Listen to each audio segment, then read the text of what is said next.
Lake Ridge Health started using the virtual program a couple weeks ago. So far, patients undergoing thoracic, orthopedic, and specific cancer-related surgeries can recover at home. Wounded Warriors says between 10 and 35% of first responders in Canada will experience a mental health challenge during their career.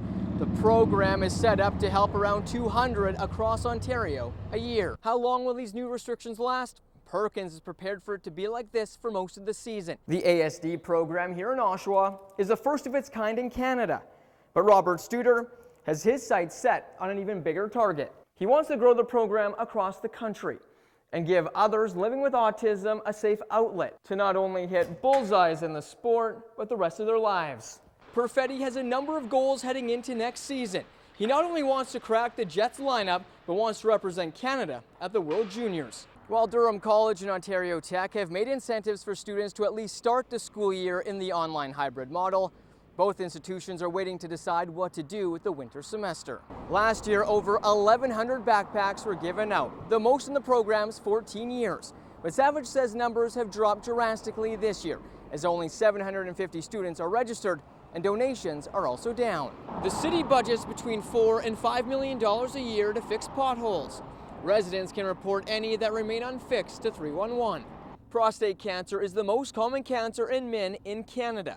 The Canadian Cancer Society says 1 in 9 men will be diagnosed with the disease. Close to 200 kids are being cared for in Durham, but that number will likely go up with the province announcing more essential workers being eligible. Novak doesn't know when he'll be shutting down the group, but he says as long as it continues to grow and help both patrons and local restaurants, he will keep it going.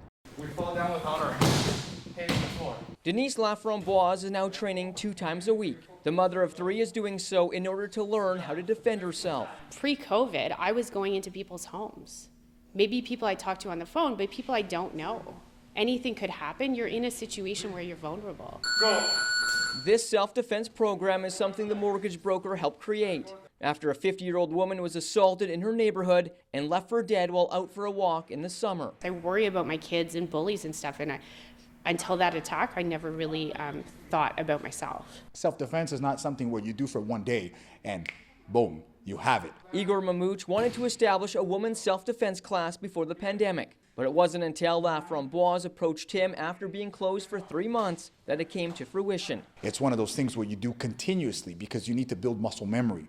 The moment you build the muscle memory, now you're walking with all the confidence in the world and you feel good about it. And whatever happens outside, you will know that you will take care of yourself. Always making distance from our opponent. Okay, ready? Mamouche has been involved in martial arts for 20 years. He says he doesn't take it easy on his students because potential attackers won't. Working out at a gym and lifting weights will get you a good physicality and you'll be in good shape, but you're not learning the techniques or the knowledge or the confidence to be able to put it out if something like this does happen. The program started at the beginning of September with 2 women. Active feet, they're pushing. And has doubled in the last month. As women, as moms, we need to make sure that we can protect ourselves. Nicole Evans wants to be able to know she can defend herself in her own neighborhood, particularly while walking her dog at night. I needed to do something that made me more self-confident that I would be able to react in a situation like that, because I don't think I have those skills right now. While it's only been a few classes, Laframboise says she's not only seeing but feeling the results. It's really empowering to know that you have an idea of what you could do to get out of a situation you don't want to be in. When a student gets on the bus, they walk within 12 inches of my face. Rob Robson has been driving kids to school for the past 9 years. The 60-year-old transports between 30 and 36 students daily. But being in the high-risk category for COVID-19, he's concerned. We're in a really confined space for up to an hour at a time, twice a day, and right now there's no plan. Last year, Robson's route was to St. Charles Garnier in North Whitby. He says about 90% of the students that go there use a school bus. 4 weeks to school, we have no idea what our runs are. We don't know what kind of PPE we're going to have. We don't know how the buses are going to be cleaned after each run. Who's going to have to clean those buses? We just don't know. We're in the dark. There are about 18,000 school bus drivers in Ontario who transport around 833,000 students. Nancy Daigneault with School Bus Ontario says they've been working with the Ministry of Education, Transportation, and Public Health on new protocols. The numbers are going down, the curve flattened, that's great news. We want to keep it that way. and everything is going to be decided depending on the numbers and probably regionally.